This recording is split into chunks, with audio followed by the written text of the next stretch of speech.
ہم کو جہاں جہاں ہم ہیں، ہمارے لیے جو اہم مسئلہ ہے وہ ہے اگر کسی کے پاس گولڈ ہے تو اس کے بعد زکوٰۃ لازم. کتنا گولڈ ہونا چاہیے یہ سمجھنا ضروری ہے.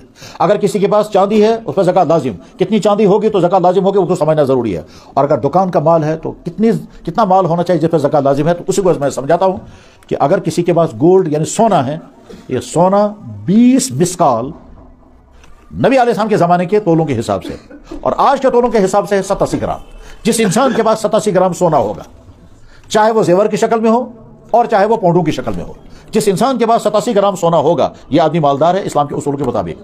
اور اگر کسی کے پاس سونا نہیں ہے بلکہ چاندی ہے تو جس انسان کے پاس چاندی 612 گرام ہوگی، یہ 612 گرام نبی علیہ السلام کے زمانے میں 200 درہم تھا. حضور کے زمانے میں جب پیمانہ بنایا گیا تو آپ نے فرمایا 200 درہم چاندی والا مالدار، 20 مسکال سونے والا مالدار. آگے چل کر کے جب وہ تولوں کا زمانہ آ گیا تو فیصلہ ہوا کہ 200 درہم کے معنی ہوتے ہیں 52.5 تولہ چاندی. اور آج چونکہ